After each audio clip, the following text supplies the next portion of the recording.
legends and followers of Who Is Your Hero? Interesting topic tonight on a Friday night. Let's move that around a little bit. Got a bit crunchy. Trying to work on my sound and all that. Probably going to talk about why, the reasons behind Who's Your Hero. And now that I've had more time to think and talk about it, I've become more aware that it probably started from my brother, I think my Down syndrome brother. Not my able brother, although my able brother Andy, he could have been the Down syndrome one if you know him well enough. He was lucky not to be, or unlucky after you hear this story. So welcome to Who Is Your Hero? It's a show where real courage takes centre stage, and today's story is one I've lived and one I still carry every day.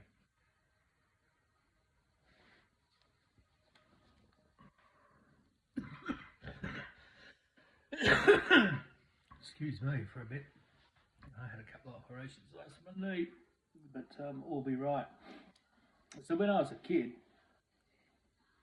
my job wasn't just being a brother, it was being a bodyguard. My brother John, JD affectionately known, and I'll probably call him this in this talk, had Down syndrome, and the world wasn't always kind to him. Like back in those days, it was blue bus material, sheltered workshops, no integration in schools. Pretty much, to me as a young fella, and it's harsh to say now, but it was embarrassment to, tell people at school how many siblings I had. I used to say I had 3 sisters and 1 brother. I never actually mentioned him, but I never actually did much on weekends other than play my sport, which he came to. But as far as school and the street mates were great because they actually lived in the area, but the other ones outside Bruce Street in Mount Waverley, where we were born and bred, it was pretty hard to fathom. Now, that was a protection of mine. I wasn't confident enough at that age of telling him about my brother and his disabilities, so that might have been a fault of mine, and no one else is just assuming that they wouldn't accept me if they knew about him.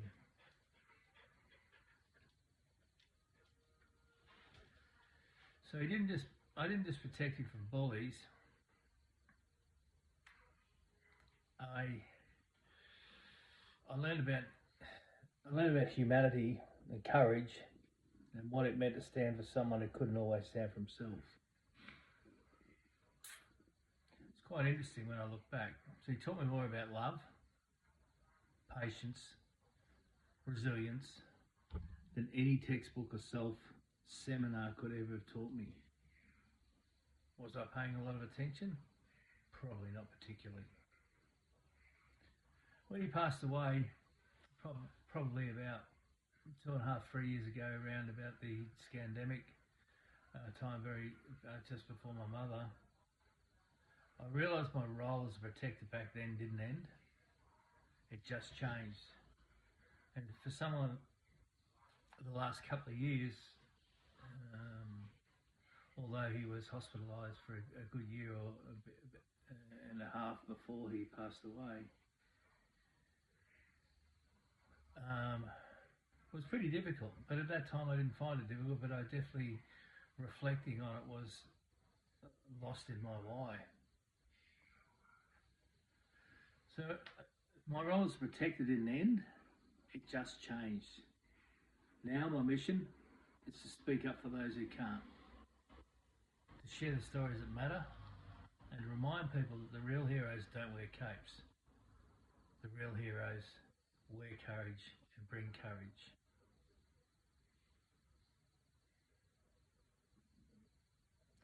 There were hurdles and obstacles that always seemed to jump out at me, Johnny. Were they caused by me? Potentially. Were they caused by Johnny's looks? I don't know. Little thing, lots of little things. And God blimey, they could multiply quickly when you had Cheech and Chong running around together, because it wasn't as if I could ask him, what do you reckon? Because anything I asked him or said we're doing, he'd just nod his head and say, let's go. Caused a lot of anxiety. Tried to sway my thinking, our thinking, from the positive into a fight through the negatives. But my brother Johnny never let them win. He always pushed on. He always projected positivity, and without even trying,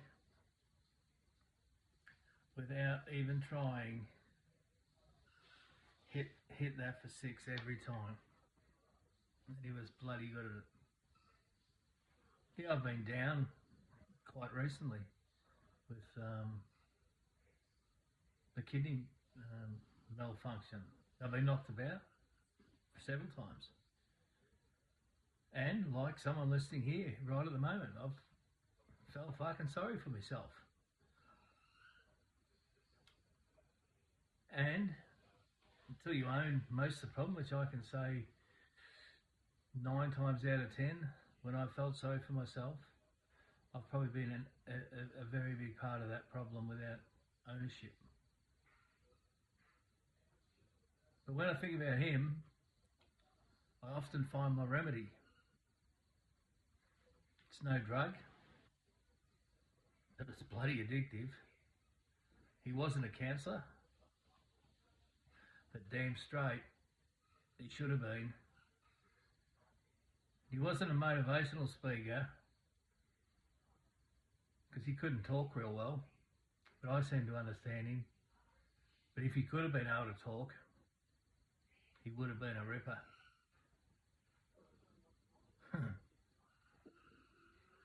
One thing he did was never judge me, because he couldn't care less about what I'd just done. Did he know what I'd just done? I don't know. But when he was with me, he couldn't care less of what we just done. All he cared about was me, his other siblings, his mum and dad, those people close to him, those people that loved him, and those people that he loved. He didn't care about himself. He just cared about what are we doing next. What inspires me the most today, reflecting, is how he presented himself to the world. He never said it, but you could walk around and he'd go, I am what I am. I am worthy. I am enough. Whether he knew what those words meant, it doesn't matter. It didn't need to, because he portrayed it.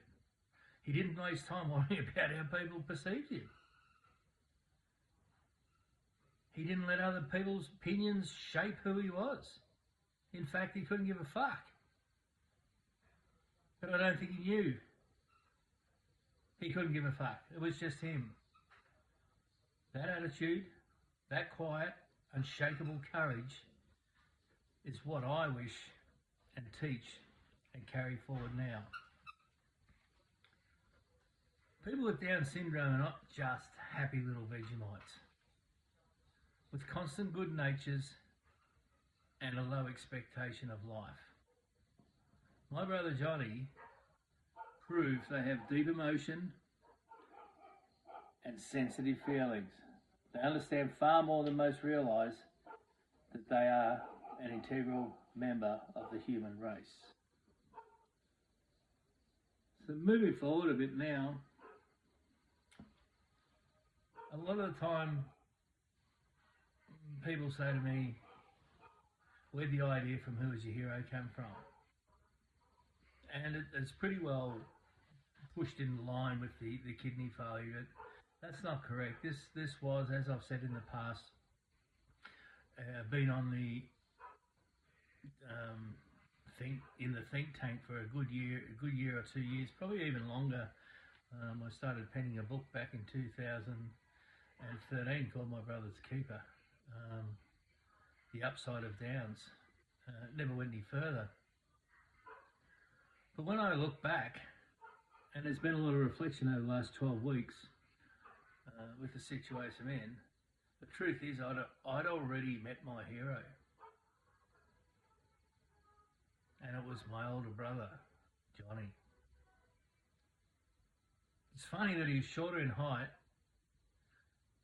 but taller than anyone I've known in courage, patience, well, sometimes impatient, and loyalty.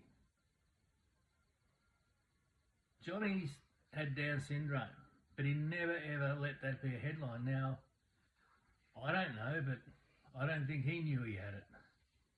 It was only us people that have been educated or looked upon of greed and coerced into thinking that we're better than everyone else.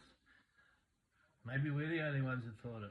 You know, what was it like looking out of his eyes? Because he didn't measure life in numbers, money, status. He measured it in moments, in memories. The good ones, and even the ones that tested you.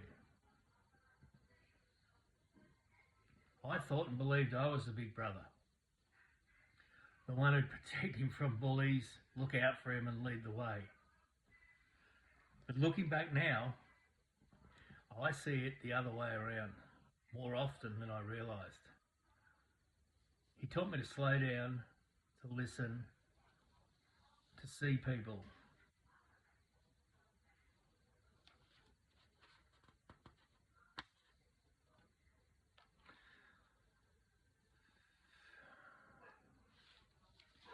I think I mucked up my notes a bit here. Maybe I haven't. So everything I talk about in the next 20 minutes is what I'd like the legacy of Who Is Your Hero to be. And I'm going back to those 4 pillars I did a podcast on, I think it was about episode 4. And this ain't theory. This is real stuff, standing beside my brother Johnny and learning from how he lived.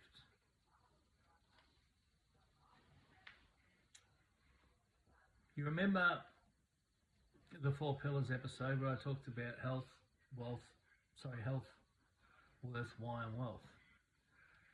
Well, over the past 10 weeks, I've put that in a reflection of my brother Johnny. So without your health, the rest of your life is just window dressing. You can have the job, the followers, the toys, but if you're too sick, too tired, or too broken to enjoy them, what's the point? Unbeknownst to me, my brother knew his physical limits better than anyone. He didn't ignore them. He worked with them. If he didn't want to work, he didn't. You know, I'd quite often say on the weekend and have a bit of fun with him. Do you want to come and help me measure some jobs or go and see some clients or help me shift some shit from the farm? He'd go, I don't work Saturdays. I'd try it again the next day. I don't work Sundays. If he didn't want to do it, he wouldn't do it. Sometimes he'd say, I don't work Tuesdays. But then other times I'd say to him on a Saturday, come with me. He said, yeah, bro, I'm coming. In the car, he hopped and did it. If he needed rest, he rested. If he could push and do something, he pushed. That's a lesson I wish I learned a lot earlier. I didn't. I ran on stubbornness. Ignored the warning signs. Didn't obey many rules, but I didn't break many either. I played them on the edge. I ended up with kidney failure. Now I'm in a dialysis chair 3 times a week, filtering my blood, my kidneys, filtering the blood my kidneys should be doing. Attempting to do stand-up comedy as an act. So what lesson can I teach from this to youth? I mean, loyal to himself, loyal to his mates, loyal to his health, loyal to his body. Johnny never left anyone behind. If you were in his circle, God damn it, you're in it for life. The loyalty wasn't loud or flashy. It was quiet, steady, and bloody unshakable. When I think about health now, I realise Johnny's loyalty started with looking after himself enough to keep showing up. He knew when to push it and when to rest. He didn't just teach me loyalty to others. He's now, on reflection, showed me the importance of loyalty to yourself. And out of this, what I want young people, old people, any age people, listeners of any circle, male, female, teenagers, I suppose it's too old if you're 90, but you can always try. His health isn't just physical. It's mental, it's emotional, it's spiritual. Don't be a toughie, a martyr. Maintenance on yourself is a lot easier than a rebuild. Health is the first brick in your hero story. Johnny showed me that it's not about being the strongest. It's about knowing your limits and working smart inside them. We have this line of strengths and weaknesses. Nothing more truer. Pillar number 2, unbeknownst to me, which I think is something massive on the road to recovery and massive on the road to success. When I talk about success later, my success about wealth is far different to probably a lot of other people's success about wealth. But when you talk about worth, because you're healthy, you feel worthy, you feel good. Like right now I feel shit. I've just done 3 butlets of surgery. I'm still on dialysis. I've got shit to do. My health's looking after itself. I can't do anything about that. It's in the hands of the gods. But I've got to become worthy again. And Johnny didn't teach me, or he didn't need a title. He didn't need a paycheck to know he mattered. His worth wasn't up for debate. He just lived it. What a way that would be to live. We get all these other noises from looking at perception from other people, valuing our worth and listening to the banter and the white noise that in our minds make us unworthy, which we're not. He didn't know that. He didn't understand it, so he just thought he was worthy. He could walk into a room and change the energy. Not because he was loud, but because he was comfortable being himself. Now, he didn't look like Robert Redford, Brad Pitt. He didn't dress that flash. I mean, Mum would just, I don't know, I still look at Down syndrome parents today and young kids, and I wonder who dresses them. Potentially they dress themselves and probably think they look quite sexy, and good on them. You know, I shop at the op shop now and people go, have a look at your clothes. I go, I'm comfortable in them. I feel nice in these clothes, and these clothes have got history for me of what's happened in the past, and that's all I got at the moment, and that's what I wear, and I feel good, so fuck off. That's the attitude of not giving a fuck. He got away with things I wouldn't even dreamt of doing. Walking in a room, grabbing the hottest chick around, and he wasn't that tall, and sinking his head into a couple of nice pillows and telling this beautiful girl he loves her. And this beautiful girl, arms around my brother, saying, I love you too, Johnny. I thought, you little bastard. Joking. On the other hand, here's me, spending my years proving my worth by doing.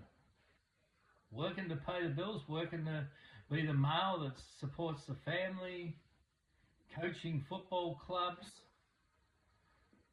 saying yes to everyone. Yet when I got sick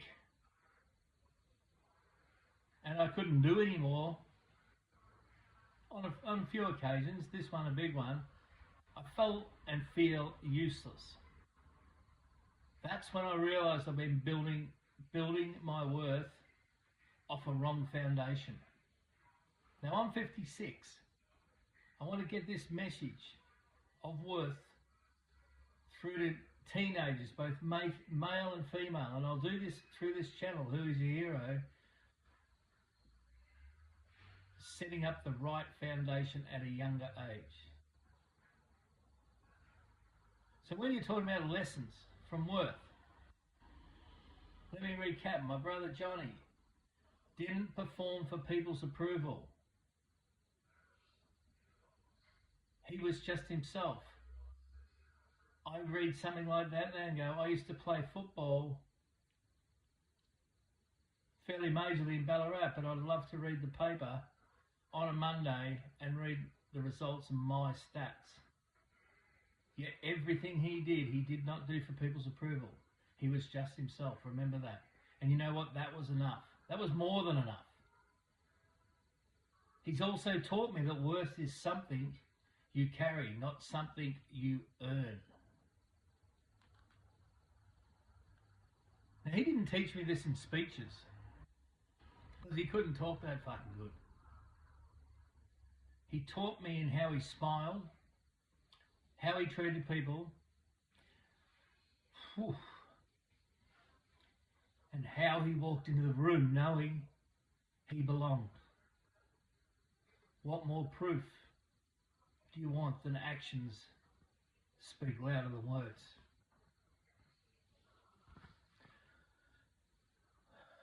What I want young people to get right now, if you're listening, if you've got someone that needs to hear this, if you've got a teenage son or daughter that's lost, you are enough. As you are, right now. Worth is not a scoreboard. It's an internal compass. The world's opinion is just noise. It's not real. It's not true. You don't have to compete.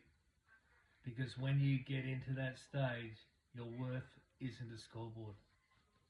That's what I want to empower. And the only reason I can empower that is because I've lived it. Worth is remembering who you are when the world forgets. I'm going through a stage now. Had a cast of thousands, very popular, loved everyone, smiled, walked into a room, done all those things. But then when you can't do things for people, it's amazing how those people move on in their lives without you. I don't want people to cry and look over me. I'm strong enough. I'm fighting this my own way. So it's not victimizing that I'm looking for here. But I just want to remind you that worth is remembering who you are when the world forgets. My brother Johnny never forgot till the day he died. He did not compare. He did not chase approval. And to me, that's a superpower. So worth is probably, possibly one of the biggest things we need to go from bottom to top. Pillar number 3 is the why. Now, you know, if anyone of your mates or people close to me I'm pretty big on why. And a few reasons. I'm shitting the doctors at the moment, asking them why. You give me those drugs, or why I need to do this, or why can't I do that, or why, and they say, oh, fucking hell, how'd your old man go with you? You would have been one of those kids that said, are we home yet, Dad? Are we there?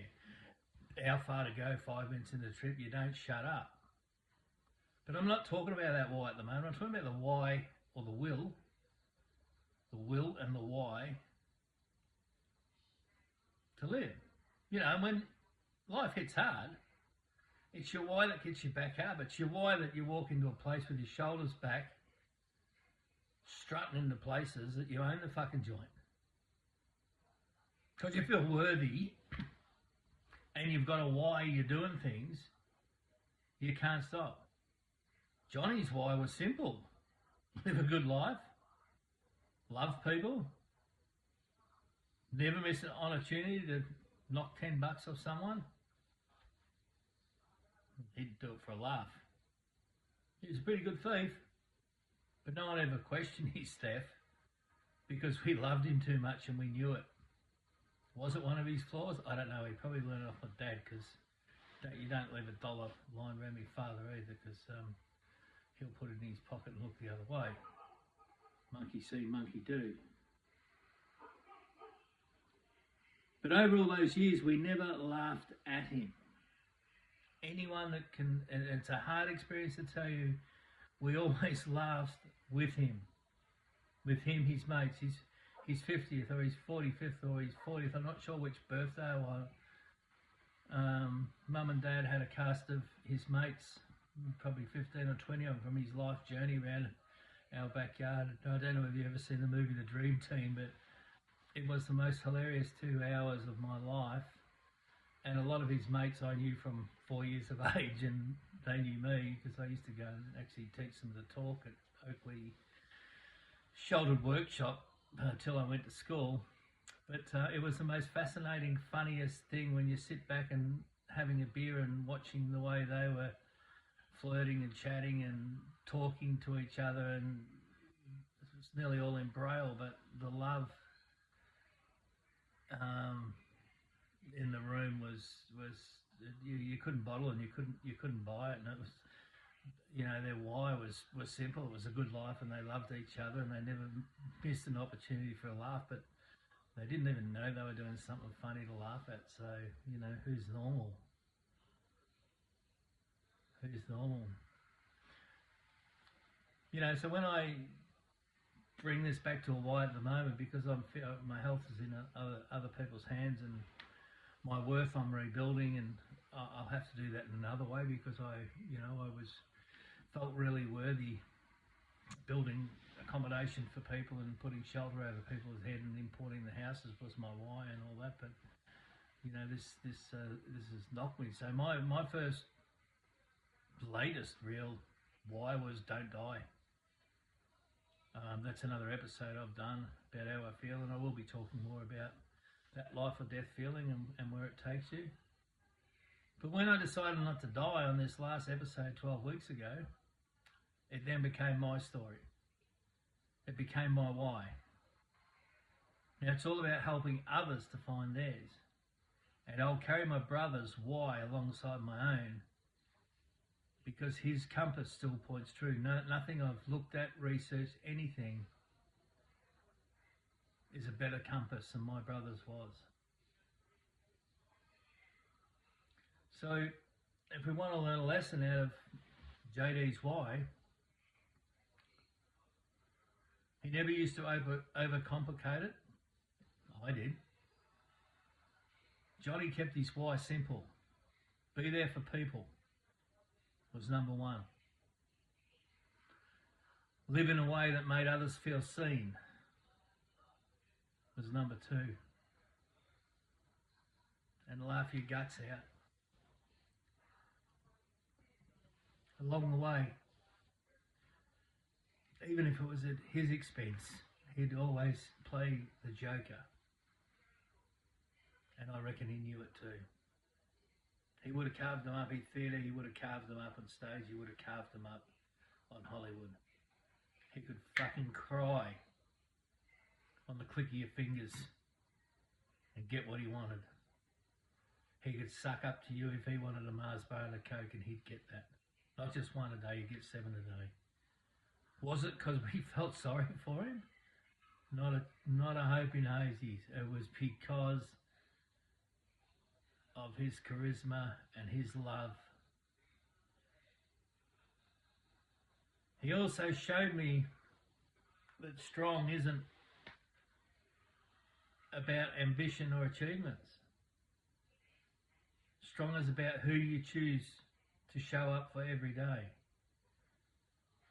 Now, he didn't have a lot of energy, so when you think back, if he had have shown up for every single person that came to him and said, "Oh, I felt sorry for you," and all that, he wouldn't have had enough time. He's a lazy bastard anyway.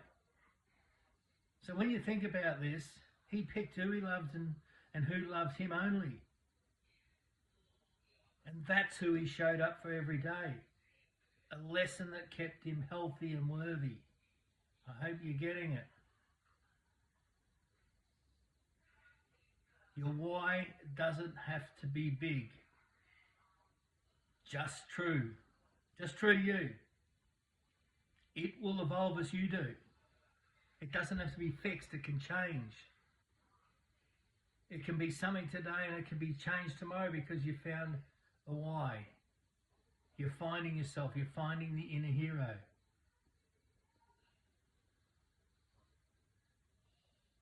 Without it, you'll drift. I'll guarantee it, you'll drift. I've drifted in the time when I've had the most magnificent whys, but I haven't checked in on my why, and if it's still passionate, your why directs your own life. My brother's why kept him steady. My why keeps me moving. Once you find your why, life's storms certainly become easier to navigate.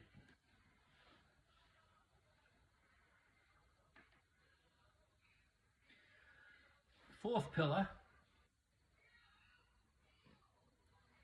it's another valuable lesson learned from my brother because he wasn't wealthy, although he's a good thief, and I don't know where he stashed his coins. He probably didn't, because he probably just invested in Mars bars, TV weeks, and cans of Coke.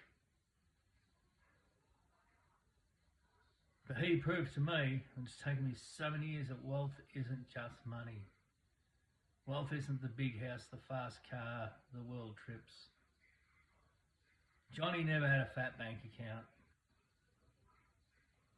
but he was so rich in connections. I mean, even when I post stuff today, I get messages from people I haven't seen for 30 years that were part of his life. I'm sitting here and I can see on my iPhone that Gary Donald shared a message and just says Johnny. And that was out of posting that little lead up to this podcast. Gary Cleary was back in, sister used to work for my father in the supermarket. It had to be 30 years ago. Sends me a message, said Johnny changed his life. Now, his richness in connections, kindness and time for people, that's a wealth no billionaire can buy. So when your health, your worth and your why are in place, financial wealth is one more tool, not the goal. All that does is buy options. But it's what you do with those options you buy is what really counts. He was simple. His options were a sugar fix, Mars bars and Coke and TV weeks. And if you knew him, I'm not talking shit there, nothing else mattered. He'd be probably, if he was still kicking around, he'd be pretty devastated about the death of Hulk Hogan. God blimey if John Senior died in world wrestling. But then I think about it, he's up there with Mum at the moment. Oh, Johnny, so the Hulk's up there now, and it'd be an interesting conversation if they ever ran into each other. And that's quite beautiful to think of. So a lesson from Johnny about wealth, just to recap. Johnny didn't have much in the bank, but he was rich in trust. And that's not for knocking $10 off you. He was rich in time. He didn't waste it when he was doing what he wanted or when he was with you. And he was rich in friendship. He taught me that real wealth is the freedom to live on your own terms, surrounded by people you care about. And I can sit here doing this podcast and real wealth is freedom to live in your own terms. I haven't followed him to a T. I'm living on someone else's terms now. And I'm surrounded by the people that care about me. So what I want you to get out of wealth, we need to learn money skills early. We weren't taught that in our generation. We weren't taught that at all in the schooling system. It needs to be taught now. So if you've got someone young, teach them how to bank, teach them the value of it, and they're not using cash. I don't think kids have any cash on them. They're tapping or putting their watch on it, whichever way it works for you.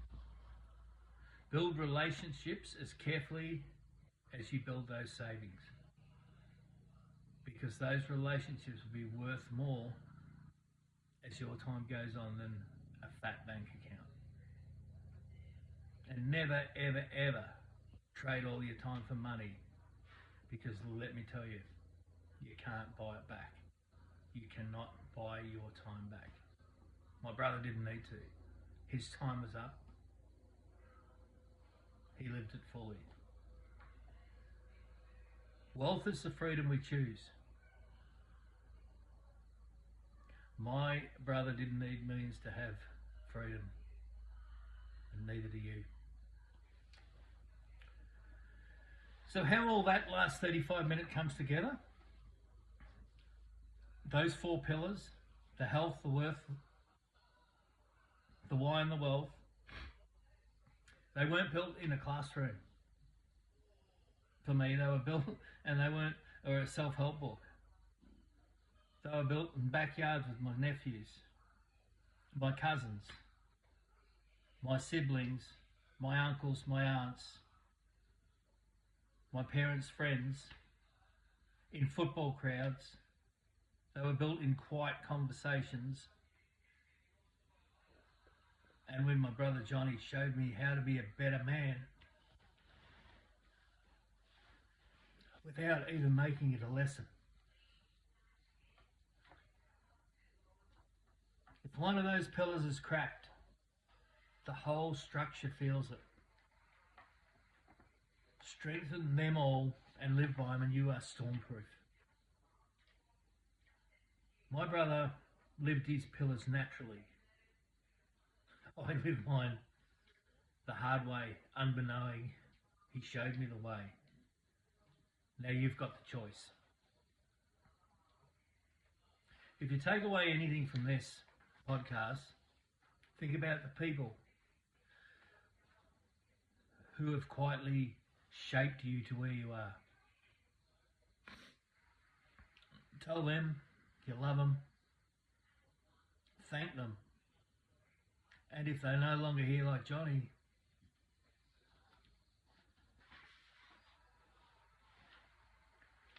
live in a way that carries their lesson forward. For the next 30 days, I urge you to pick one pillar to strengthen out of the 4. Up to me, I'd like you to do it by stages. Your health, but if your health's right, you need to work on your worth, If they're all stable, find the one that you feel you can work on. Write down why you chose that pillar to work on. Take one small action on that pillar every day toward it. And just tell one person your plan. Because accountability does work. You can't do this on your own. Tell one person your plan. That's all you need to tell one person your plan. It's like that gym buddy. They ring you or you ring them and you go to the gym.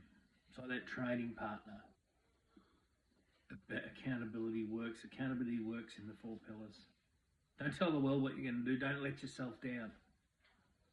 Don't be too ambitious that you fail. Remember, this is now rebuilding. Get healthy. Get worthy. Find your why. And you'll have a wealth that billionaires cannot buy. So in closing, who is your hero? It's more than a podcast. I want it to be a movement. I want it to be tribal. I want to share stories of resilience, grit, and everyday courage. That's just one of mine. I can go on this every night of the week and have enough stories to tell you of how I've lived it and how I've got out of it and I've done it, but I don't want this about me. I want to be there. I want people to grab this microphone and let me ask you one question. Who is your hero? And then we show how you can become better than that for yourself. So don't forget, in closing, the website's being updated as good as I can. www.whoisyourhero.com.au. Podcasts are available every week on Podbeam. I'm building other sessions up now with other interviewers for women and marriage. Anything that I can find interesting, and you know, you don't have to be a radio jock like Kyle or Jackie. You can be a novice and build yourself in this, because this ain't perfect. This is perfect imperfections. If you ever want to contact me, my mobile number's plastered on enough sites and I'm running I don't care. Or email me, matt.whoisyourhero@gmail.com. Thank you for listening. Thank you for allowing to tell my story and why my why is why my worth is my worth. And I'll leave you with one closing quote. Heroes aren't born, they're built. And guess what? You could be next.